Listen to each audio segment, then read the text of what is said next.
হে দোস্ত মোৰ পিছফালে যিটো ঘৰ দেখিছে এইটো এটা অদ্ভুত ঘৰ কাৰণ এই ঘৰ মানুহৰ ঘৰটোৰ এটা ফাল আছে ম্যানমাৰত এটা ফাল আছে ইণ্ডিয়াত চাওক আহি দেখাই আছো তো এইটো ঘৰ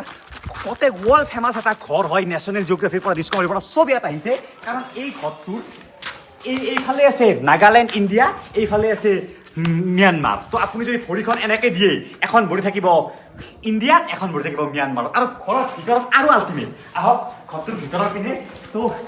এইফালে হৈছে ম্যানমাৰ এইফালে হৈছে ইণ্ডিয়া আৰু ইহঁতৰ বহুকেইটা কমৰা আছে মানে ৰুম আছে এই ৰুমৰ এইফালৰ ৰুমকেইটা হৈছে ম্যানমাৰৰ এইফালৰ ৰুম কেইটা হৈছে ইণ্ডিয়াৰ আৰু আল্টিমেট কথা যিটো পাকঘৰটো চাগে চালে পাগলা হৈ যাব পানী খাব ম্যানমাৰত আঞ্জা খাব ইণ্ডিয়াত আৰু এখেত হৈছে এই ঘৰটোৰ মালিক তথা ইয়াৰ ৰজা এখেতৰ আণ্ডাৰত ম্যানমাৰত 30খন গাঁও আছে আৰু আমাৰ ভাৰতত 5খন গাঁও আছে আৰু সবচে আচৰিত কথা এখেতৰ লগত আছে ডুৱেল চিটিজেনশ্বিপ মানে আপুনি ম্যানমাৰতো ইলেকশ্যন আহিলে ভোট দিয়ে